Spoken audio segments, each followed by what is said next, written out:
শখ ছিল অজগর সাপ দেখবো, দেখছি। অজগর সাপ দেখা শেষ, আর অন্যান্য সাপ দেখা যায়।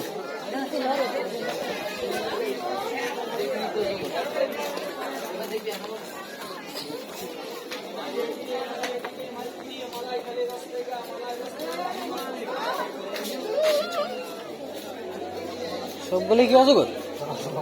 অ্যানাকোন্ডা, সব অ্যানাকোন্ডার বাচ্চা।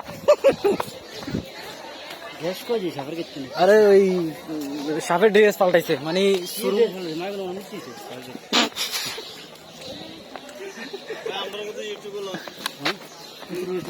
ভাই আমরা নিতসা মানুষ, আমরা কেউ নাই, গার্লফ্রেন্ডও নাই, কেউ নাই, আমরা সিঙ্গেল ভাই। এই জন্য একা একা বসে আছে, এই জন্য একা একা বসে আছে ভাই। বাইরে অনেক কষ্ট, ভাই একা বসে আছে। ভাই সন্ধ্যার পরে আসবো ভাই। ভাই এই আছে, একটা আছে।